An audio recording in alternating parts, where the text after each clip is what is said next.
صحیح بخاری میں کیا کچھ احادیث ضعیف بھی ہیں اور کچھ منسوخ بھی ہیں، جبکہ ایک عالم کا اعتراض ہے صحیح بخاری پہ کہ بخاری شریف میں کچھ احادیث ضعیف ہیں اور کچھ منسوخ ہیں؟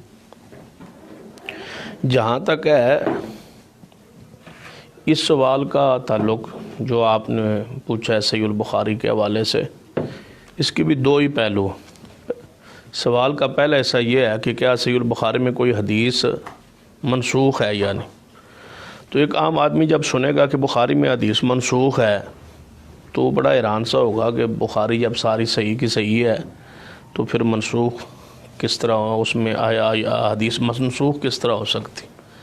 تو اس کی حیرانگی اسی وقت ختم ہو جائے گی جب یہ بات اس کے علم میں آئے گی قرآن پاک میں بھی کچھ آیات منسوخ بھی ہے اور ناسخ بھی ہے۔ تو بعض قرآنی آیات ایسی ہیں جن کے الفاظ متن موجود ہے لیکن حکم ان کا جو ہے وہ منسوخ ہے۔ بعض قرآن پاک کی آیات ایسی ہیں جن کی تلاوت بھی منسوخ ہوئی ہے۔ تو قرآن پاک میں منسوخ جب آیات موجود ہیں تو صحیح البخاری میں حدیث کا منسوخ ہونا کوئی ان کی صحت یا اس کی مقام عظمت کو کم نہیں کرتا۔ مثلا نبی رحمت صلی اللہ علیہ وسلم بیمار تھے تو آپ نے بیماری میں صحابہ کرام کو بھی گھر ہی بلا لیا کہ نماز کے لیے نہیں آ سکتے تھے، تو نبی رحمت صلی اللہ علیہ وسلم نے بیٹھ کے نماز پڑھائی اور صحابہ کرام کو بھی بیٹھنے کا ہی ارشاد فرمایا۔ تو صحابہ کرام نے پیچھے بیٹھ کے نماز پڑھی، نبی علیہ الصلوۃ والسلام نے بھی بیٹھ کے نماز پڑھائی۔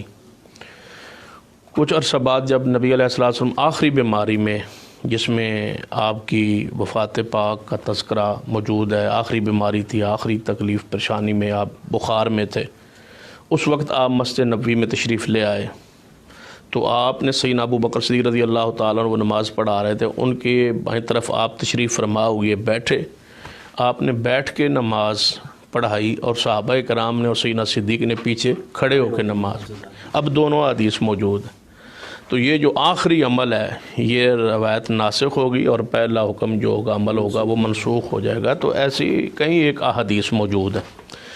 اور آپ کے سوال کا جو دوسرا حصہ ہے کہ صحیح البخاری میں کوئی حدیث ضعیف ہے یا نہیں، اس حوالے سے گزارش یہ ہے کہ صحیح البخاری میں جتنی احادیث امام بخاری رحمۃ اللہ علیہ نے سند کے ساتھ متصل اور مرفوع رسول اللہ صلی اللہ علیہ وسلم سے بیان کی ہے، اس میں ایک روایت بھی ضعیف نہیں ہے۔ اس پر امت کا اجماع ہے، اس پر امت کا اتفاق ہے۔ ہاں آثار جو ہوتے ہیں، اقوال ہوتے ہیں، اس پر بحث ہو سکتی ہے۔ صحیح البخاری میں جو اقوال ہیں، آثار ہیں ائمہ کرام کے، اس پر بحث بھی ہے، اس کی سند دیکھی جائے گی۔ کچھ تعلیقات امام بخاری رحمۃ اللہ علیہ بھی ہیں، اس پر بھی بحث ہو سکتی ہے، علماء کرام کی موجود ہے کہ یہ سند اس کی ہے، نہیں ہے، ضعیف ہے، صحیح ہے۔